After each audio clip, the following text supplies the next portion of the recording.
Isang mapagpalang araw po sa ating lahat. Muli po, naririto po ang inyong lingkod na tagapagturo mula sa salita ng Diyos, ang inyong bulag na pastor. And welcome to our morning devotion. Let's pray. Our Heavenly Father, thank you for this day, Lord God, na muli po binigay niyo po kami ng isang napakagandang umaga, isang pagpapalang umaga, Panginoon. I pray, Lord, na samahan niyo po muli kami sa buong araw na ito na matuto ng naaayon sa inyong kalooban, Panginoon. Use this devotion, Lord God, as an instrument for each and every one of us, Lord, to grow in maturity through your will, Panginoon. Maraming salamat po, Panginoon, sa pagpapala at kalakasan na patuloy niyo ibinibigay sa bawat isa, Panginoon. Ito po ang aming panalangin sa pangalan ni Jesus. Amen. Amen. Now, ang teaching po natin is about sa paghuhukom. Yan. Madalas na hindi na ituturo or madalas na kapag ito ang teaching ay iniiwasan dahil akala ng iba is nananakot, pero hindi po ito dapat iniiwasan. Actually, dapat ito ay laging nating pakatandaan dahil wala po tayong mapupuntahan kundi ang dulo, at ang dulo ay ito, ang paghuhukom. No? There are 66 books in the Bible. 65 of those books already been done. So, tapos na po yung 66 books. Actually, tapos na yung 65 books. Actually, nasa 66 na po tayo. So, nasa loob na po tayo ng 66 o yung huling aklat ng Biblia, which is the Revelation. So, napaka-importante po na mapag-aralan natin ito para alam natin po yung sinasabi ng Biblia patungkol sa hinaharap o yung sa end times o yung paghuhukom na sinasabi. Excuse me. So, dapat natin pong maintindihan at yakapin. Hindi ito isang pananakot o para mabigyan po tayo ng kabagabagan or takot, kundi ito ay isang paghahanda na mangyayari sa hinaharap. So our text for this morning comes from Matthew 25 verses 31 to 46. So napakahaba po nito, pero mag-focus po tayo doon sa verse 46 na ang sabi po doon is itatapon ang mga ito sa kaparusahan ng walang hanggan, ngunit ang mga matuwid ay mapupunta sa habang buhay na walang hanggan. So makikita natin dito yung isang pangako na sino ang mananatiling matuwid ay mapapabilang sa kaharian ng Diyos. Pero yung taong hindi nananatili na matuwid ay mapupunta sa kapahamakan. So, itong verse po na ito or itong full chapter po na ito from Matthew 25 verses 31 to 46. Ang patungkol po dito is about sa paghuhukom at binigyan ng halimbawa ni Jesus yung teaching na ito doon sa dalawang uri ng hayop. Ito po yung sa tupa at kambing. So dito pa lang po makikita na natin nasaan tayo dun sa dalawa. Kasi itong dalawang uri ng hayop na ito ay may pupuntahan na magkaiba. So alam naman natin na dalawa lang ang pupuntahan natin mga tao sa kaharian ng Diyos o sa kaharian ng kadiliman o yung tinatawag na impyerno. So makikita natin dito na ang pangako, ang salita ng Diyos ay matuwid at tiyak. Hindi ito dapat na ipagwalang bahala sapagkat ang lahat ng nakasulat sa Biblia ay magaganap.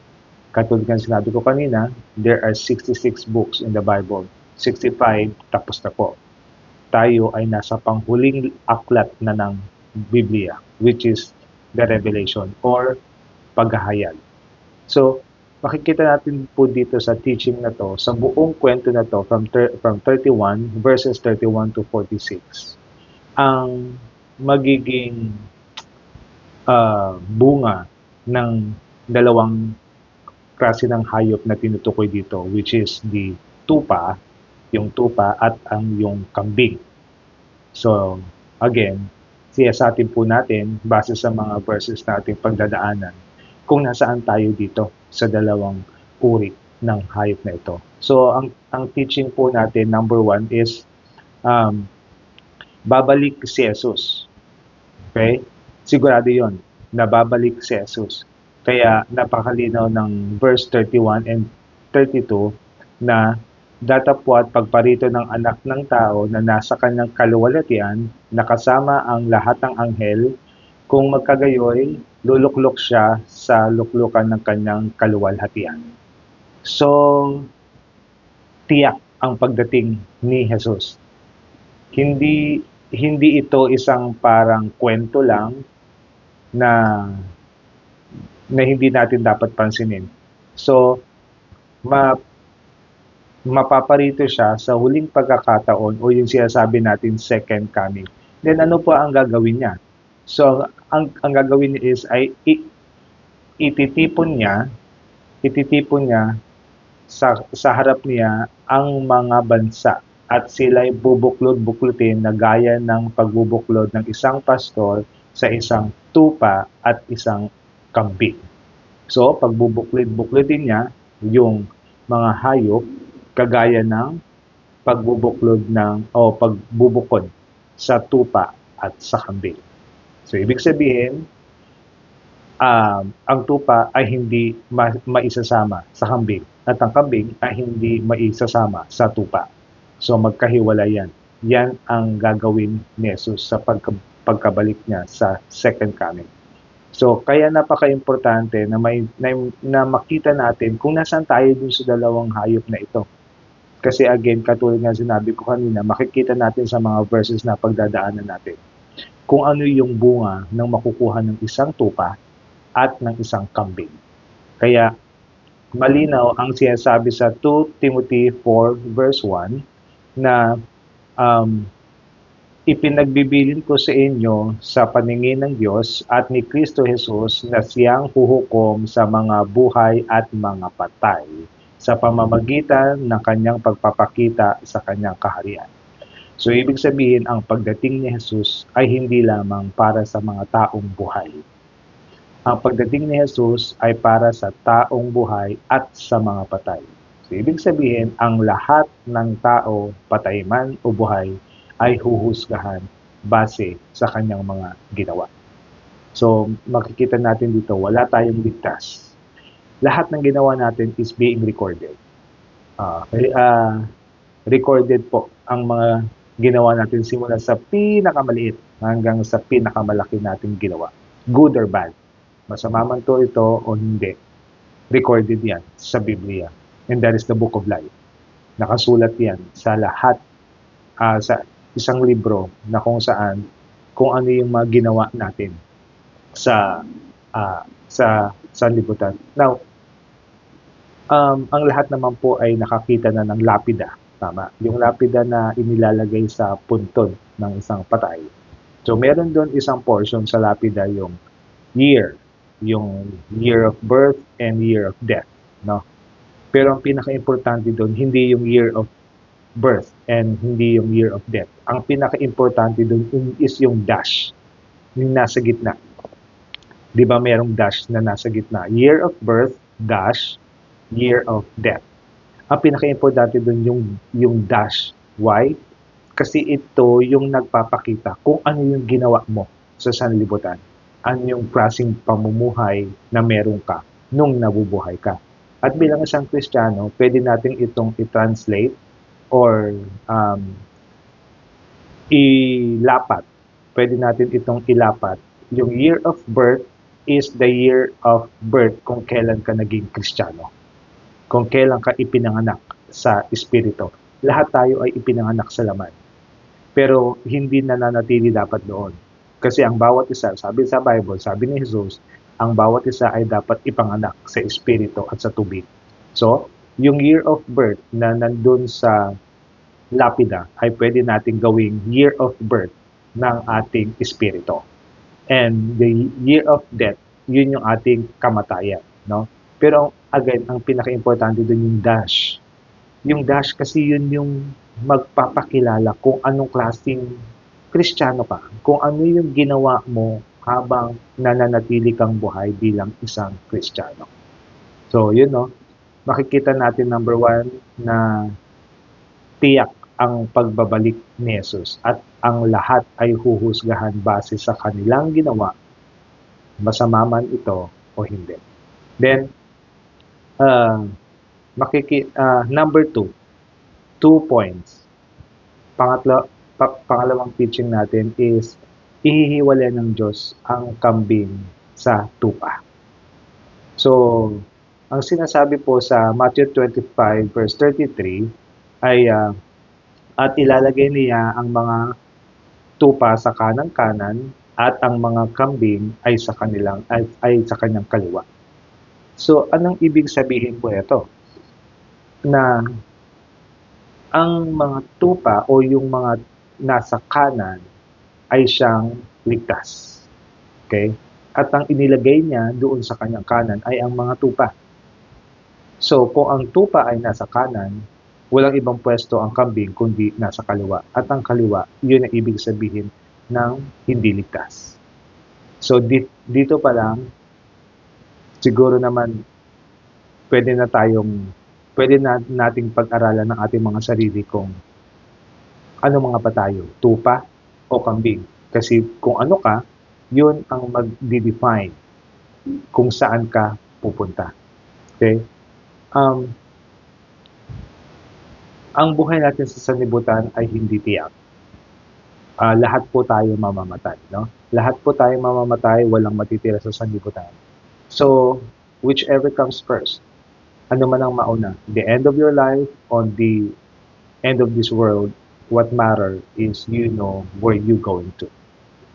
So, ibig sabihin, ang buhay natin sa sanlibutan ay hindi tiyak. So, ano man ang mauna, kamatayan mo o ang paggunaw ng sanlibutan, ang importante, kapag nangyari yon, aliman doon sa dalawang mauna, kailangan sigurado ka na nandun ka sa tamang lugar. At yun ay ang sa kaharian ng Diyos. So, mag-define lang yan, makikita mo lang kung saan ka papunta based kung sino ka. Ikaw ba yung tupa na nasa kanan o ikaw yung kambing na nasa kaliwa? Kaya dapat nating maintindihan kung ano nga ba ang sinasabi dito. Kaya nga napakalinaw sa Ezekiel 34 verse 17, no, na sa inyo aking kawan, ito ang sinasabi ng inyong Diyos na si Yahweh, ako ang magiging hukom ninyo. Hahatulan ko kayo at ibubukod ko ang tupa sa kambing. See? Doon pa lang. Old Testament pa to, Ezekiel, na na-prophesy na o sinabi na sa Old Testament pa lang ang paghihiwalay ng tupa at ng kambing. Now, itong verse natin is nasa Matthew, nasa New Testament. So, ibig sabihin, yung prophecy na nasa Ezekiel, na nasa Old Testament, ang katuparan nito is nasa Matthew, nasa New Testament. At inulit ito. At si Jesus na ang nagsabi nito. Kasi, ang first Adam, o yung unang Adan, ay si Adan. At ang huling Adan ay si Jesus. So, akala kasi ng iba, si Jesus dumating lang naman ng New Testament so wala pa siya sa Old. No. Bago palikhain ng Diyos ang lahat ng bagay sa sanlibutan, nandun na si Jesus. So, makikita natin dito na ang kanyang mga salita ay tiyak. Mangyayari at mangyayari po ito. Then number 3, ang lahat ay may bungang matatanggap. Lahat lahat tayo, meron tayong bungang matatanggap. Ano po itong bunga na to? Kasi pag sinasabi natin bunga, maganda. No. Ang salitang bunga is napaka-general niya. Pwede kang magkaroon ng bunga na maganda, pero pwede ka rin magkaroon ng bunga na pangit. So, doon pa lang sa point number 2, magbe-base na yung bunga mo. Kasi doon sa point number 2 natin, ihihiwalay, di ba? Ang kambing sa tupa. Now, yung point number 3 natin, ang sino man, ang nasang pwesto ka man, ano ka man, kambing ka man, o tupa, meron kayong bunga. Lahat merong bunga. Kaya dapat nating isipin na lahat ay merong bunga, merong aanihin. Kaya, pero magkaiba po ang bunga na ito. Kaya, ang bunga ng isang mananampalataya is base sa Mateo 25 verse 34. Verse 34. Ang sabi doon na kung magkagayon, sasabihin ng hari sa kanyang kanan, magsiparito kayo, mga pinagpala ng aking ama. Damhin ninyo ang kaharian ninyo na inihanda ng Diyos Ama para sa inyo. See? Sa una pa lang, meron ng inihanda ang Diyos Ama na gantimpala para sa mga matuwid na tao. At ito yung mga tupa na nasa kanan. Now, paano naman po yung hindi mananampalataya? Now, ang sabi po sa Mateo 25 verse 41 na kung magkagayon, sasabihin naman niya sa kanyang kaliwa, magsilayo kayo sa akin, kayong mga sinumpa, at papasaapoy kayo sa habang buhay na kaparusahan na inihanda sa demonyo at sa kanyang mga anghel. So ang pwesto, ang destination ng bawat kambing na nasa kaliwa ay nasa dagat-dagatang apoy. At ang pwesto o ang destination naman ng mga tupa ay nasa kaharian ng Diyos. Kaya lagi natin pong iisipin, no, na ang lahat ay nagtatanim. Kahit sabihin mong bata ka, nagtatanim ka. The fact that you know what is right from wrong, the fact na nag-aaral ka kahit sabihin mong grade 1 ka pa lang at alam mo na ang tama at mali dahil tinuturuan ka ng magulang mo, pwede ka nang mahusgahan. Kasi yung sinasabi sa Bible na hindi mahuhusgaan ang mga bata. Yung bata na sinasabi dito is infant, sanggol. Ibig sabihin, wala pa siyang tamang isip, hindi pa gumagana yung utak niya ng tama. Pero pag ikaw ay isang bata na nag-aaral lang, hindi ka naligtas sa panghuhusga ng kaparusahan ng mga bawat nagagawa natin. Excuse me. So, ang kaparusahan ay nagsisimula kapag nag-umpisa na gumana ang iyong isipan o ang iyong utak. Kung alam mo na ang tama at mali, pwede ka na mahusgahan ng Diyos. Pero yung mga infant, yung mga sanggol, yan ang automatic na mapapasa kanila ang kaharian ng Diyos. Kaya nga sabi sa Galatians 3:10, no? Sabi niya, sa Galatians 6:7, na aanihin niya ang lahat ng kanyang tanim. Now, ito yung verse na hindi gaanong naiintindihan. Although siguro narinig na natin ito or narinig niyo na, pero madalas na hindi ito naiintindihan. Kasi ang akala ng iba, kung anong itinanim mo kahapon, aanihin mo ngayon. No. Sometimes or most of the time, matagal bago mo anihin yung isang bagay na itinanim mo. At lahat tayo nagtatanim. Araw-araw, segundo, minuto, oras-oras, araw-araw, nagtatanim tayo. Based sa ating pag-iisip, based sa ating pananalita, at based sa ating pagkilos.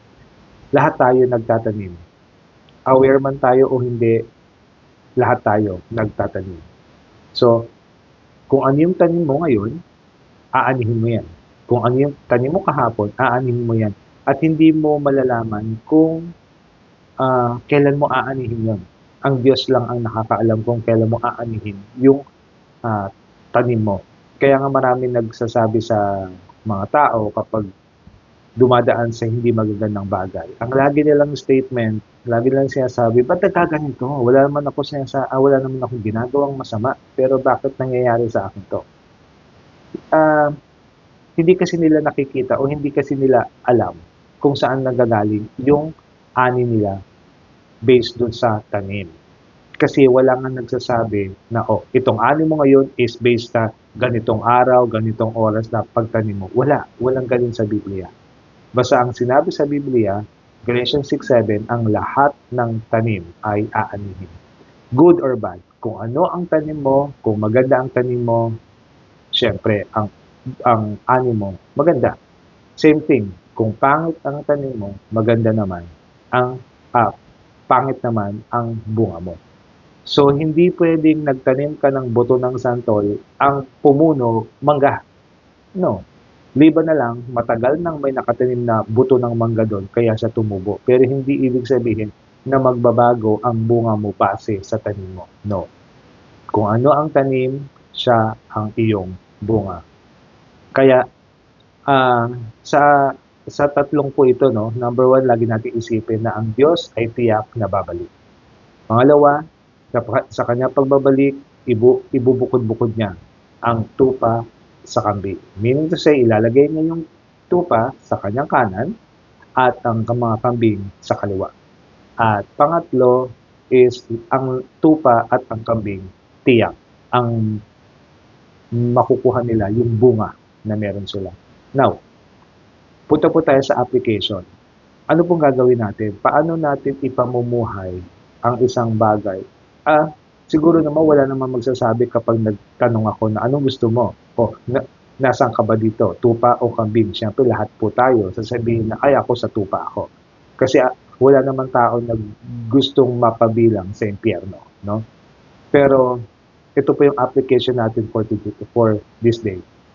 Unang-una, tumulong tayo sa mananampalataya or at sa hindi mananampalataya. Now, ito pong pinag-uusapan natin na verse sa chapter 25 ng Matthew verses 31 to 46. Ang kausap po dito ni Jesus ay mga alagad. Okay? Mga alagad. Ito yung utos sa kanila. Ito yung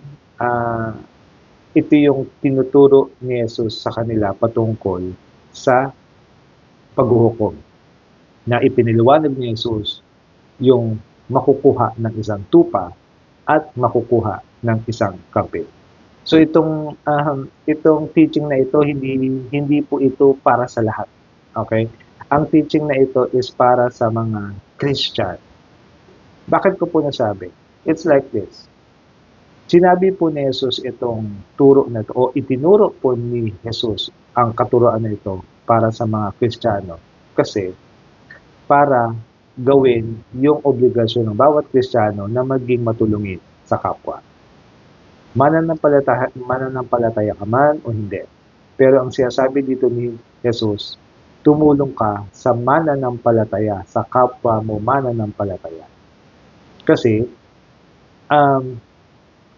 yung ating pagtulong sa kapwa natin mananampalataya ay nagpapakita ng ating concern sa relasyon natin sa Diyos. No, na ang dalawang mananampalataya, ang core or ang sentro ng kanilang relasyon ay umiikot kay Jesus. Now, paano naman po yung hindi mananampalataya? Kailangan din natin silang tulungan. Kasi, kapag ang isang hindi mananampalataya ay tinulungan ng isang mananampalataya na ipapakilala nila, na ipapakita at na ipapakilala nila kung sino si Jesus na sinasamba nila. Nasasabihin nila, ganito pala ang mga Kristiyano, ganito pala sila na mahilig silang tumulong kahit hindi nila kasama, na kahit hindi naman Kristiyano, tumutulong sila. So, sa pamamaraan nun, na ipapakita kung ano ang katangian ni Jesus na wala siyang sinisino, wala siyang pinipili. Okay? And through that action, it is possible for a unbeliever to become believer. No? Na isang paraan yon na ang pagtulong natin sa ating kapwa kahit hindi ito believer. Okay, sabihin natin unbeliever. Ang pagtulong natin sa unbeliever ay nagpapakilala o isang kapamaraanan ito upang ma-convert yung unbeliever na yon to become believer. Para ma-convert ang isang hindi mananampalataya para maging mananampalataya sila. Kasi naipapakita mo sa pamamagitan ng pagtulong mo kung ano yung ibinibigay ni Jesus sa sanlibutan sa mga tao, which is pag-ibig. No? Kaya napaka-importante na kung marunong tayong tumulong sa ating kasama sa simbahan, sa kapwa mananampalataya, i-extend natin yung pagtulong sa labas. Kasi doon makikita kung ano talaga ang pag-uugali ng isang Kristiyano. 'Di ba? Kasi marami nagsasabi, "Oh, Kristiyano ka ba? Bakit ganyan? Bakit hindi ka man lang tumulong, hindi ka man lang porket hindi Kristiyano, hindi na tutulungan." No. Tatandaan natin na ang obligasyon natin dito sa mundo is not just only to praise God. No. Ang mandato natin sa sanlibutan is to bring people back to God. Yun ang ating mandato. And paano natin magagawa yun? Paano natin magagawa kung mamimili tayo ng taong kakausapin? Lagi ko po itong sinasabi, kung alam mo sa sarili mo na may ilaw ka na galing kay Jesus, huwag kang manatili sa kapwa mo ilaw. Pumunta ka sa dilim. Kasi ikaw ang magpapaliwanag dun sa madilim. So, paano mo paliliwanagin yung isang madilim? I-share mo kung ano yung katangian ni Jesus. Kasi siya ang sinusundan mo as Christian, being a Christian. So, dapat natin na maintindihan na ang pangako ng Diyos ay isang bagay na dapat ipinamumuhay, hindi lamang para sa mga Kristiyano, kundi para sa mga hindi rin Kristiyano. Kasi yun yung gusto ng Diyos Ama na ang bawat isa ay mapabilang muli sa kanyang kaharian. Wala namang tao na nanggaling outside the kingdom of God. Wala namang tao na nanggaling outside sa paradise. Ang lahat ng tao sa sanlibutan ay inilikha ng Diyos. So our obligation as being Christian is to bring people back to God. Okay? Kaya po sabi po sa Mateo 25 verse 40 and 45. So sa 40 po muna tayo. Ang sabi doon, at sasagot ang hari at sasabihin sa kanila, katotohanan sinasabi ko sa inyo, yaman inyong ginawa ang mga bagay nito sa aking kapatid, hanggang sa pinakamaliit ay sa akin ninyo ginawa. Take note the word kapatid. Ang tinutukoy dito is mananampalataya, kapatid mo sa pananampalataya. Why? Ang lahat ng mananampalataya ay magkakapatid dahil si Jesus ang panganay sa lahat ng magkakapatid. We are part of one body. Ang bawat Kristiyano ay parte ng isang katawan at ang isang katawan na to ay si Jesus. No? Kaya ano man ang ginawa mo, magandang ginawa mo sa kapwa mo kapatid na ito, ay siyang ginagawa mo kay Jesus. Kaya wala kang maibibigay sa iyong kapwa na hindi mo ginagawa kay Jesus. Dahil ang bawat isa, especially ang mananampalataya, ay kabahagi ng isang katawan, no? And then sabi naman sa 45, sa verse 45, kung magkagayon sila'y sasagutin niya, na sasabihin, katotohanan sinasabi ko sa inyo, na yamang hindi ninyo ginawa sa maliliit na ito ay hindi ninyo ginawa sa akin. So, ibig sabihin, kung ano yung mabuti, kasi ang bawat Kristiyano, ang dapat na ginagawa ay puro kabutihan. No? Kaya dapat ibigay natin yung kabutihan sa ating kapwa at hindi kasama. Kaya ang sinasabi dito, dahil hindi ninyo itinuring na mabuti ang mga kapatid, ang mga maliliit na ito, ay hindi niyo din ginawa sa akin. Ibig sabihin, tayo ay nagiging kabahagi ni Satanas. Kasi wala kay Kristo ang pagiging masama.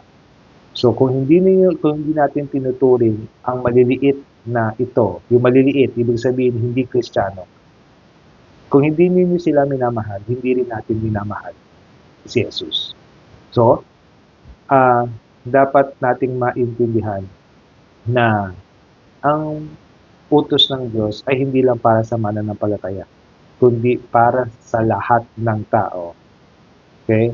Kaya nga ang sabi sa Galatians 16, kaya nga samantalang tayo ay may pagkakataon ay magsigawa tayo ng mabuti sa lahat at lalong-lalo na sa mga kasambahay sa pananampalataya. So, ang sabi nung sa lahat, magsigawa tayo ng kabutihan sa lahat. Mananampalataya man yan o hindi, sa lahat. Pero ang sabi doon, lalong-lalo na sa mga kapatid natin sa pananampalataya. So, kung gagawin po natin ito na ipapakita po natin ang kabutihan at pagiging Diyos ni Jesus. So I pray na naging pagbubulay-bulay po sa atin itong katuruan na ito. Let's pray po. Our Heavenly Father, thank you for this morning again, Lord, na salamat po sa inyong salita na siyang napagbulay-bulayan namin, Panginoon. Bigyan niyo po muli kami, Panginoon, ng pagpapala at kalakasan sa araw na ito. And I reject and rebuke the work of evil men and evil spirit in our midst, Lord God. Kayo po ang siyang maitaas. Let your presence be upon us, Lord God. Maraming salamat po sa inyong pangako na patuloy namin pinangahawakan. Maraming salamat po sa kapayapaan, pag-asa, kalayaan, Panginoon. At higit sa lahat sa inyong pag-ibig. Ito po ang aming panalangin sa pangalan ni Jesus. Amen. Amen. Thank you and God bless everyone.